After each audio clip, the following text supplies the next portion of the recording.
There are moments in life when everything you've built, everything you believe in, everything you've stood for, gets tested in the cruelest way possible. For me, that moment came on a cold Monday morning in February, the day I walked into my courtroom and saw my wife standing at the defense table.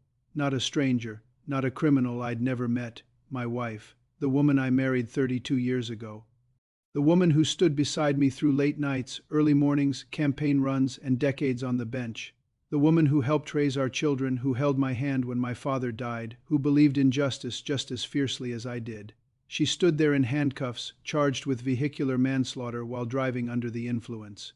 I've sat on this bench for 38 years. I've sentenced thousands of people. I've looked defendants in the eye and told them they were going to prison. I've broken families apart in the name of the law, always believing the same thing: justice must be blind.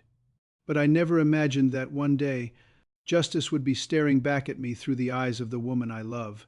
My wife's name is Judge Caprio. She's 58 years old, a high school English teacher for over 25 years. The kind of teacher students came back to visit years later. The kind who stayed late helping kids who had no one else. She had never been arrested.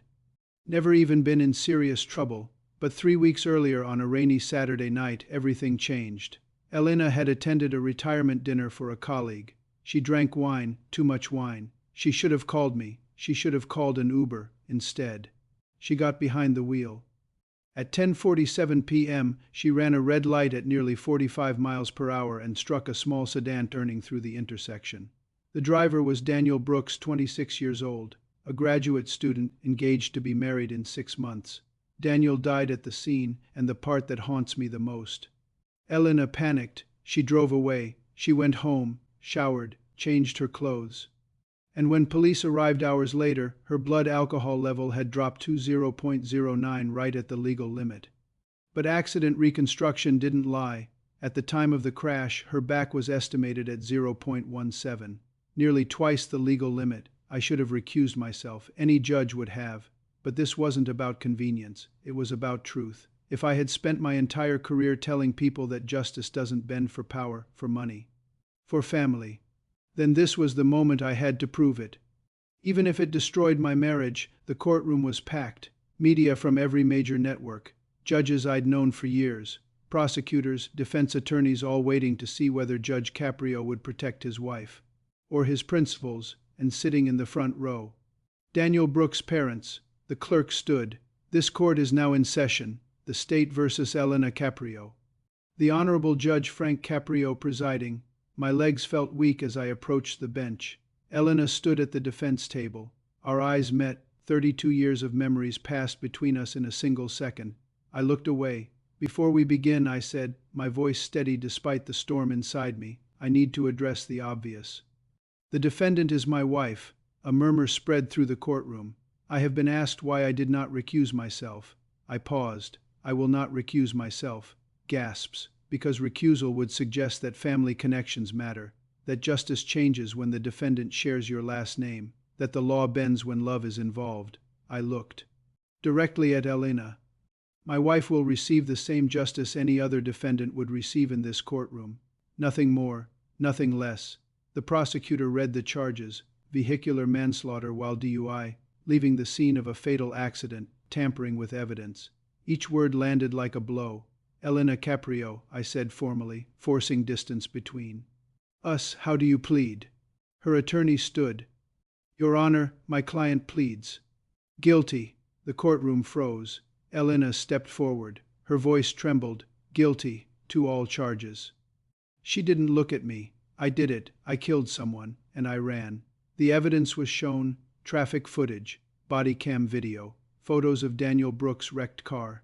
Then came the final piece, a voicemail Daniel had sent to his.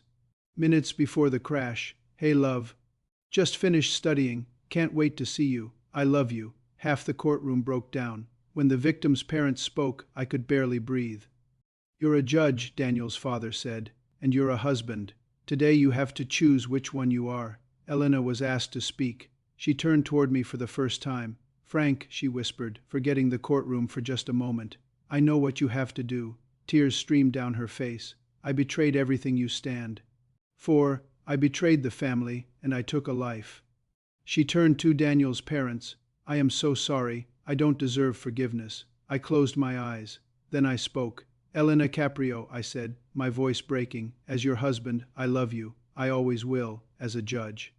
I have no choice. You drove intoxicated. You ran a red light. You killed Daniel Brooks, and you fled. I swallowed hard. The law provides a sentence. For vehicular manslaughter while DUI 15 years. For leaving the scene 7 years consecutive. For tampering with evidence 3 years consecutive. I paused. Total sentence. 25 years in state prison. A scream echoed from the gallery. Elena collapsed. But I wasn't finished. Upon release, you will dedicate the rest of your life to educating others about drunk driving. You will pay restitution to the Brooks family, and you will carry this weight forever. I looked at her. Elena, I love you, but justice cannot love you back. The gavel fell.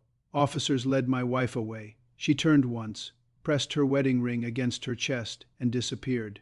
That night I went home to an empty house, her coffee mug still on the counter, her coat still hanging by the door. People call me a hero, others call me a monster. I am neither. I am just a judge who learned that justice doesn't spare anyone, not even the woman who shared his life. Court adjourned.